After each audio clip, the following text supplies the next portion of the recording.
Polemik pendidikan Wakil Presiden Gibran Rakabuming Raka makin hari makin menguat. Bukan hanya sekadar soal kursus bahasa di Sydney atau data resmi KPU yang berbeda dengan pengakuan di lapangan. Isu ini mulai bergeser ke ranah yang lebih serius, dugaan penipuan dokumen. Dan jika itu terbukti, jalan menuju pemakzulan Gibran terbuka lebar. Mari kita lihat duduk perkaranya.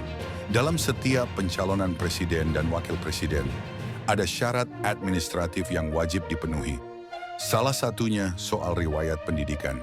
Dokumen yang diserahkan harus sah dan bisa diverifikasi.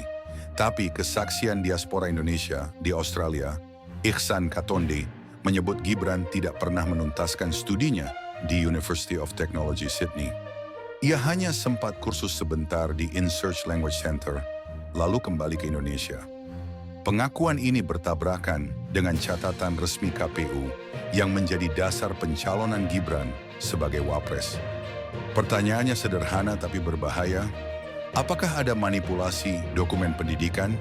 Jika benar, maka kita berbicara bukan hanya soal etika, tapi soal pelanggaran hukum. Secara hukum, memberikan keterangan palsu dalam dokumen resmi adalah tindak pidana. KUHP dan Undang-Undang Pemilu sama-sama melarangnya. Jika terbukti ada pemalsuan atau rekayasa dokumen, maka Gibran bisa dikenakan sanksi pidana. Bukan hanya dirinya, tetapi juga pihak yang membantu meloloskan dokumen tersebut. Lalu bagaimana implikasi politiknya?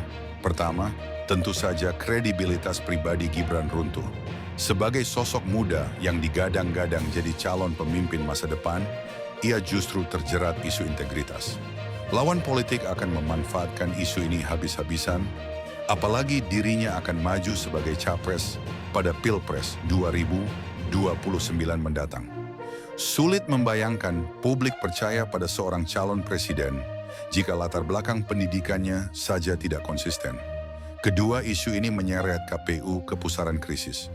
Publik akan bertanya, bagaimana mungkin dokumen yang diduga bermasalah bisa lolos verifikasi?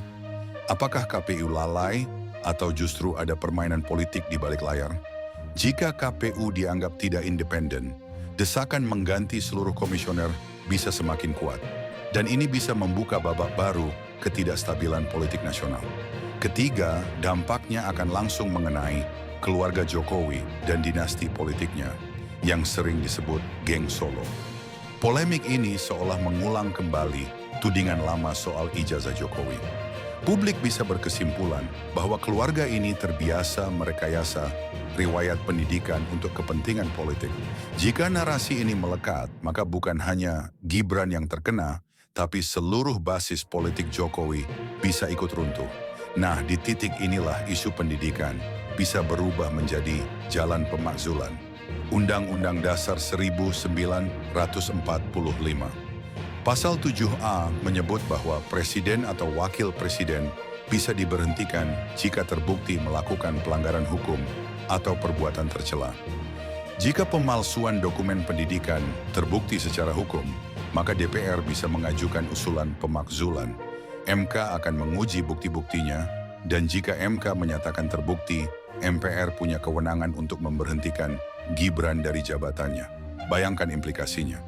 Pemakzulan seorang wapres muda akan menciptakan badai politik besar. Presiden Prabowo akan terjebak dalam dilema. Jika ia membela Gibran, maka citranya ikut tercoreng karena dianggap melindungi kebohongan.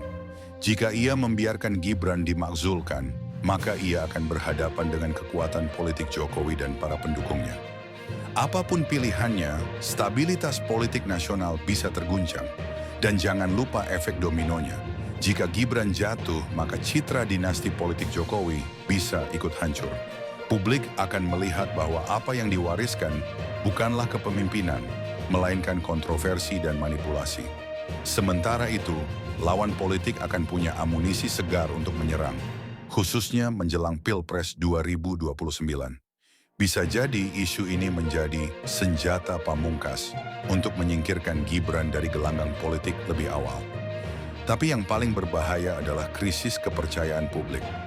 Jika seorang wakil presiden saja bisa merekayasa dokumen pendidikan, maka pesan yang tertanam di benak rakyat sederhana. Elit politik kita memang terbiasa berbohong. Dan dari sana, legitimasi demokrasi bisa semakin runtuh. Jadi pengakuan Iksan Katonde ini mungkin terlihat kecil, hanya cerita tentang kursus bahasa. Tapi jika ditelusuri lebih dalam, ia bisa menjadi bola salju politik yang bergulir ke arah pemakzulan. Pertanyaannya sekarang, apakah Gibran berani membuka bukti otentik dan menutup ruang spekulasi? Atau justru memilih diam dan membiarkan isu ini terus membesar? Yang jelas, satu hal pasti, publik berhak tahu. Karena dalam politik, satu kebohongan kecil bisa menghancurkan kepercayaan besar. Tuliskan pendapat kalian di kolom komentar. Apakah Gibran harus buka bukti pendidikan atau siap menghadapi risiko pemaksulan? Jangan lupa tekan tombol like, share, dan subscribe untuk mendukung channel ini terus mengungkap isu politik yang sering ditutupi.